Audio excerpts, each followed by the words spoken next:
So listeners, there is a critical distinction that must be made in moments like these. And I see the comments suggesting that, Media House will prioritize what we are into getting our people to understand. A distinction between what is serious and what is structurally significant. Because not every troubling story carries the same weight, and not every headline deserves the same level of national fixation. Let's be clear. Both the Jack Den matter and the controversy involving the president of the Jamaica Teachers Association are serious. Let's be clear about that from the outset. One raises questions about the use of public systems and financial accountability. The other raises deeply disturbing allegations involving children and moral conduct. Neither of these stories should be dismissed. But they are not equal in magnitude, and they are not equal in national consequence. And that is where the clarity is needed. That's where the clarity is needed. Because the Jack Den story sits at the heart of state governance.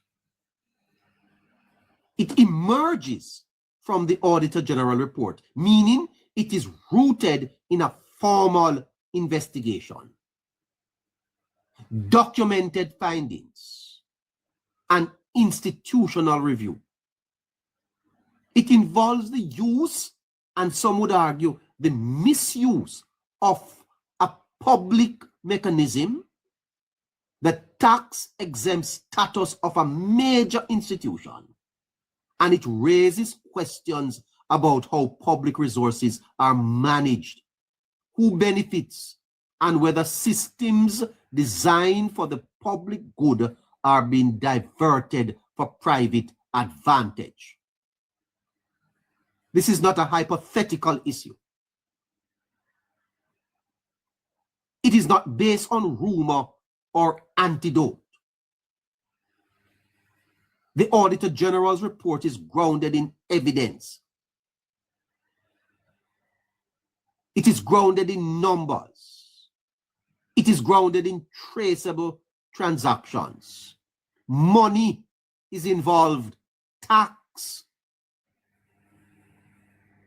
Taxpayers' money is involved. The public's trust is involved.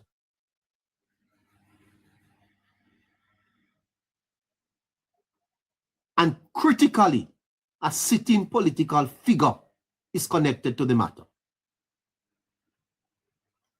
And when you look at that combination, public funds, institutional systems,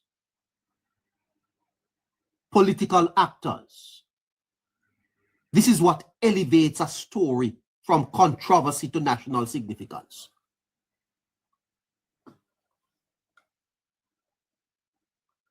So African Royal, I wonder if my moderator could let me have a word with him. I like to talk to you when you disagree with me. Let me talk to African Royal. You prepared, sir? You don't have to worry about don't worry about a thing. Let's chat with you for 2 minutes. Just come and tell me and tell the listeners why that story is more important. Right?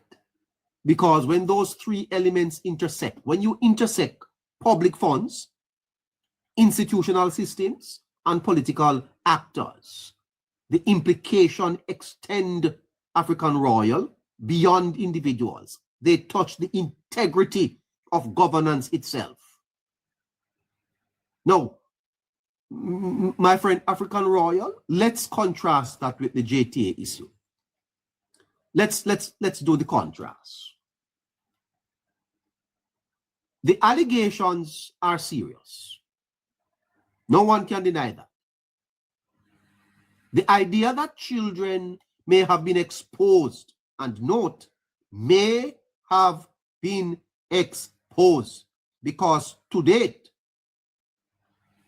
we don't know that it is true. The idea that children may have been exposed to inappropriate behavior in school settings is deeply troubling. It demands attention. It demands investigation. But here is the difference, African Royal. You're not coming up. You're hiding behind the chat. Are you only full of chat? Here is the difference. It is at this stage an unsubstantiated claim, is an allegation. It could be a lie. It could be a lie. There are no schools that are named, no formal reports submitted to the authorities, and no evidence placed in the public domain that allows the system to act. That is what matters.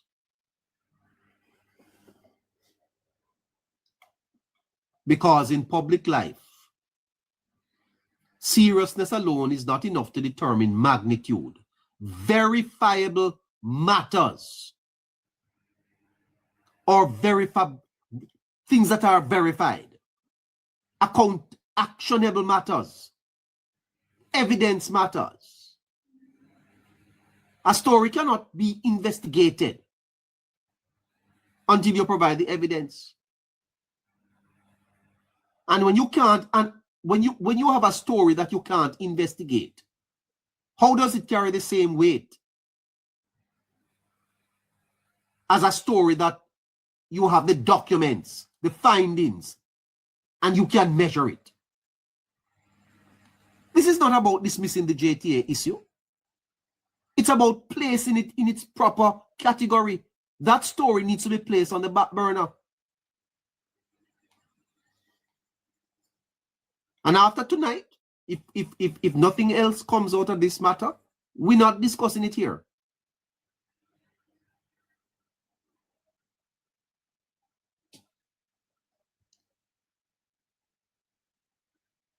The Jackman story is a confirmed governance problem under investigation. Big story.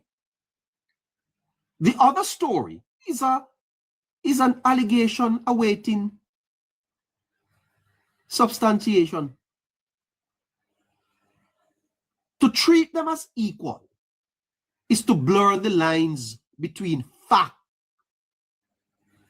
and claim, between evidence and assertion. And when those lines are blurred, public understanding suffers. And that's where the young professionals, in my view, made a little error.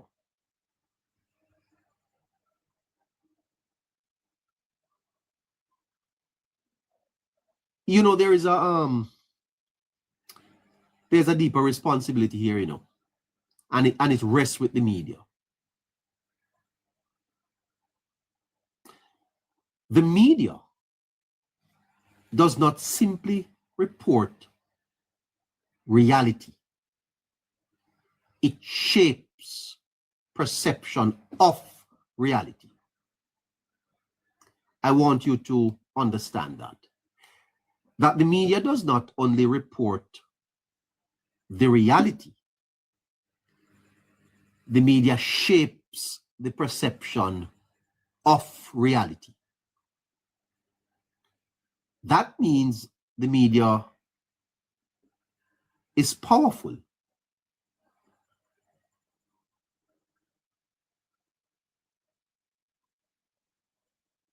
But not every story should dominate the national space equally. Not every issue should be given the same sustained intensity of coverage. Part of the problem is that the media milks the story for advertising revenue. It is not the public's interest. It is money. So media, a lot of them are all about keeping juicy stories out there for listeners. And where you have listeners, you will have advertisers.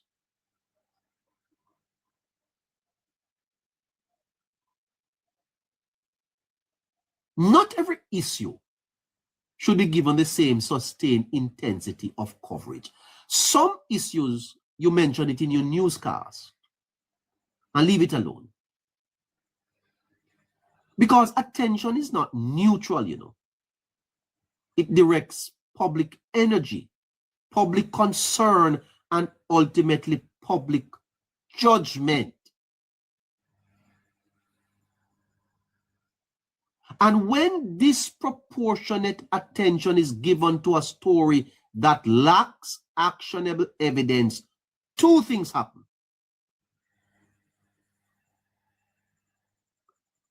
One,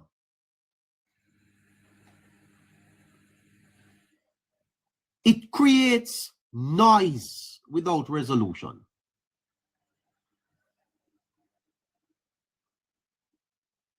The public becomes engaged, even outraged, but there is no clear path to conclusion because the necessary facts are not available.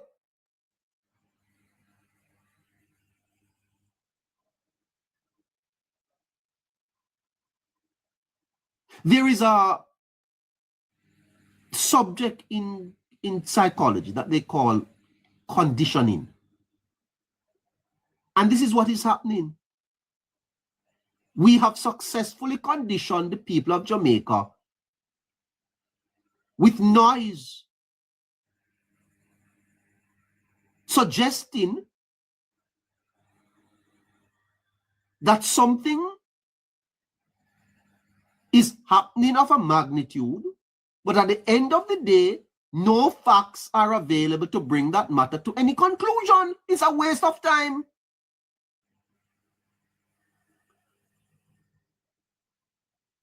Secondly,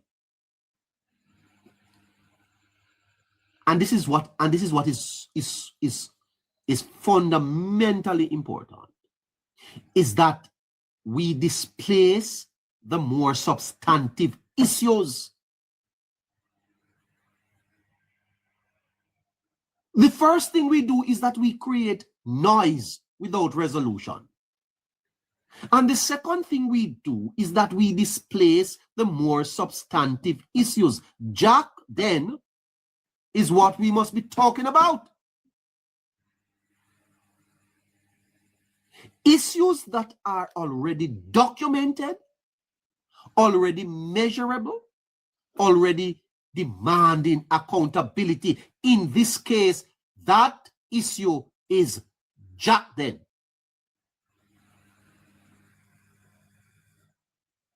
It is a matter involving public funds. It is a matter involving institutional systems and political accountability.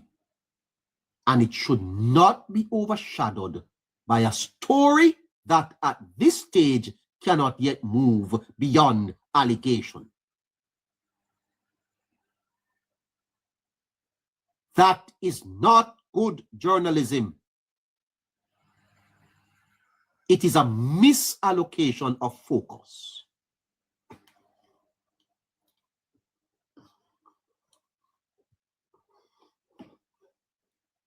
That's not good blogging either, bloggers. That's not good podcasters.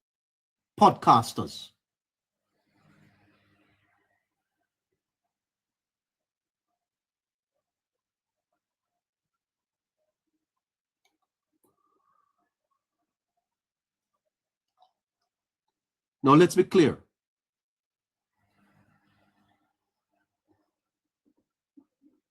The JTA issue should not be ignored. It should be pursued, but it must be pursued responsibly. It should be investigated quietly, rigorously, and with urgency by those who have the authority to do so. And when the facts emerge, it should return to the forefront with the full weight of evidence behind it. In other words, when the facts are established, because at this point, we are peddling in something we don't even know. When the facts are established, that's when it becomes a story. Until then, it should not dominate the national conversation in a way that distort priorities. Because a nation must learn to distinguish between what is urgent and actionable and what is serious but unverified.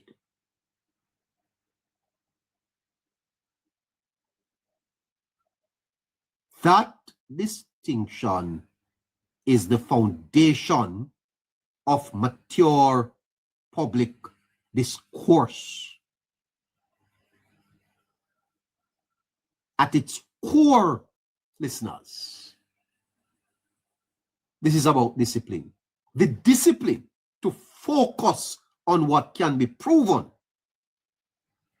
what can be acted upon, and what carries systemic consequences. The Jack Bent story meets all those thresholds. The JTA story at this moment does not. And so the call is not for silence. It is for balance. Let the JTA matter be investigated properly. But let the nation keep its eyes on the issues that strike at the core of governance.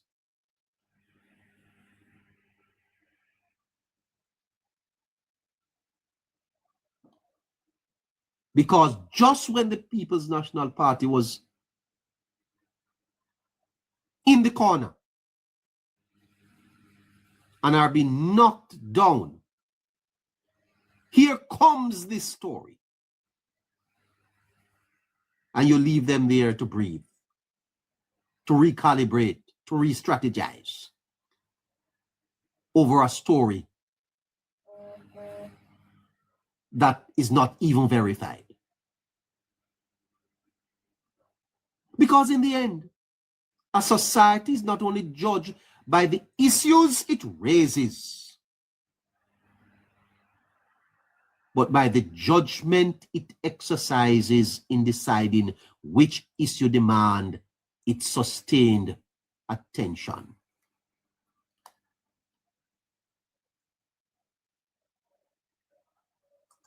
We can do better than this. Much better, as a matter of fact.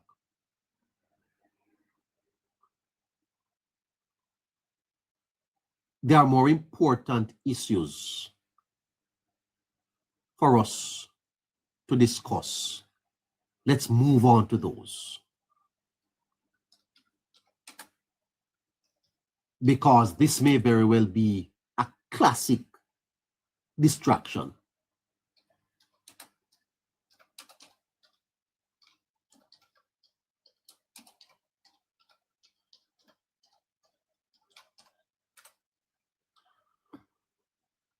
I hope you understand the point I'm trying to make.